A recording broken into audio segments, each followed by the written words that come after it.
بھوک و پیاس کا عذاب۔ اب کی بار تو کافروں کا ایک بڑا لشکر مسلمانوں کے مرکز مدینہ پر حملے کی تیاری کر رہا تھا۔ اس لشکر میں عرب کے سبھی قبائل سے ہزاروں جنگجو شامل تھے اور تیاری بھی بھرپور تھی۔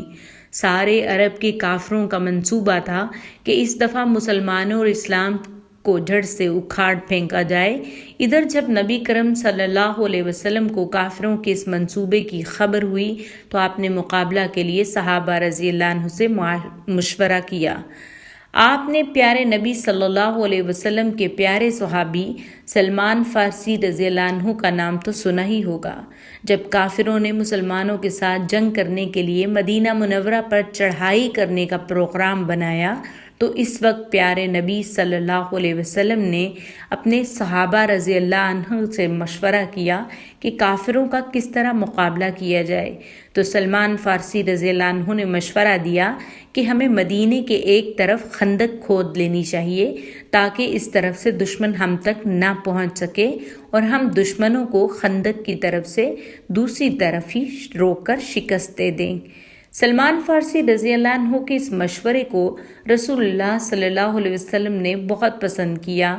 آپ نے اپنے ساتھیوں کو مدینے کے شمال میں گہری اور طویل خندق کھودنے کا حکم دیا۔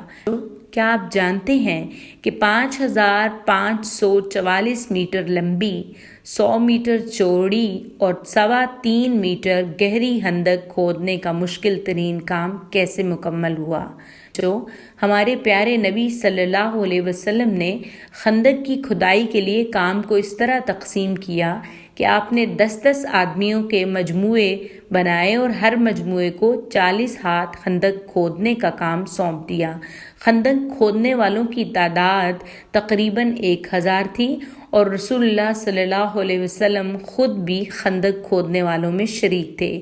کچھ لوگ کھدائی کر رہے تھے اور کچھ لوگ مٹی کو باہر نکالنے کا کام کر رہے تھے۔ صحیح بخاری میں حدیث ہے، براء بن عازب رضی اللہ عنہ کہتے ہیں کہ میں نے رسول اللہ صلی اللہ علیہ وسلم کو دیکھا کہ آپ صلی اللہ علیہ وسلم خندق سے مٹی ڈھو رہے تھے۔ اس وقت کھانے پینے کی چیزوں کی بہت زیادہ کمی تھی۔ سخت بھوک کی وجہ سے کئی صحابہ نے اپنے پیٹ پر ایک ایک پتھر باندھ رکھا تھا۔ ابو طلحہ رضی اللہ عنہ کہتے ہیں کہ ہم نے رسول اللہ صلی اللہ علیہ وسلم سے بھوک کا شکوہ کیا اور پیٹ پر ایک ایک پتھر دکھلایا تو رسول اللہ صلی اللہ علیہ وسلم نے اپنا کپڑا ہٹا کر اپنے پیٹ پر بندھے ہوئے 2 پتھر دکھلائے۔ یہ صورتحال دیکھ کر تمام صحابہ کرام انتہائی صبر و شکر کے ساتھ کام مزید تندہی سے کرنے لگے کہ ہمارے رہبر ہیں، حالانکہ محنت اور مشقت میں تو ہمیں آگے ہونا چاہیے تھا۔ آپ اس واقعے سے اندازہ کر سکتے ہیں کہ خندق کھودنے والے مسلمان بھوک اور پیاس کے باوجود کتنی محنت اور مشقت کا کام کر رہے تھے۔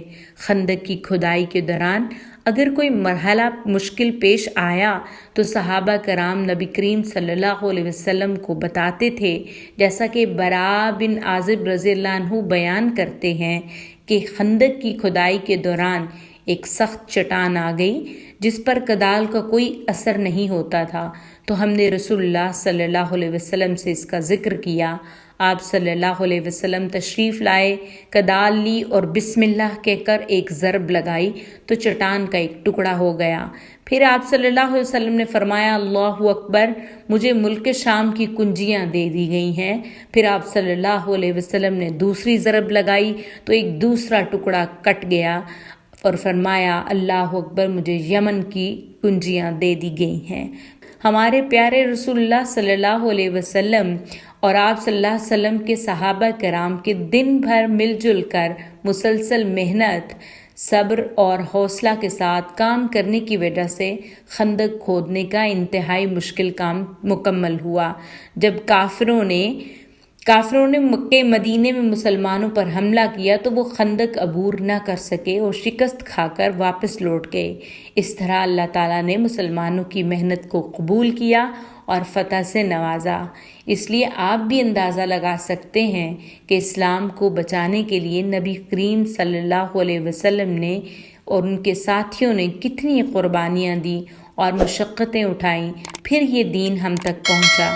وگرنہ کافر ہر وقت یہی سوچتے اور چاہتے تھے اور آج تک یہی کچھ کرتے آئے ہیں کہ اسلام کو دنیا سے مکمل طور پر ختم کر دیا جائے۔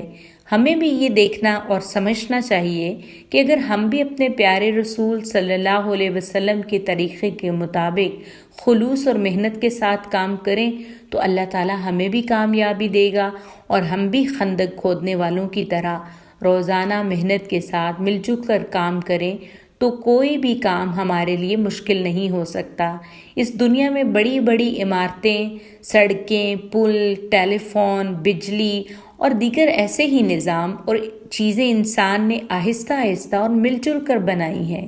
اس لیے ہمیں یہ کبھی نہیں سوچنا چاہیے کہ فلاں کام اتنا بڑا اور مشکل ہے اس لیے وہ نہیں ہو سکتا۔ ہر کام ممکن اور آسان ہے، اور اس کے لیے اگر ہم پختہ ارادہ کر لیں تو وہ کام بالکل ہو جاتا ہے۔ یہ ہمارے لیے اس لحاظ سے بھی نصیحت سے بھرا ہے واقعہ کہ مشکل اور پریشانی میں اپنا کام ترک نہیں کرنا چاہیے اور نہ ہی کبھی پیچھے ہٹنا چاہیے، اور یہی کامیابی کی اصل بنیاد ہے۔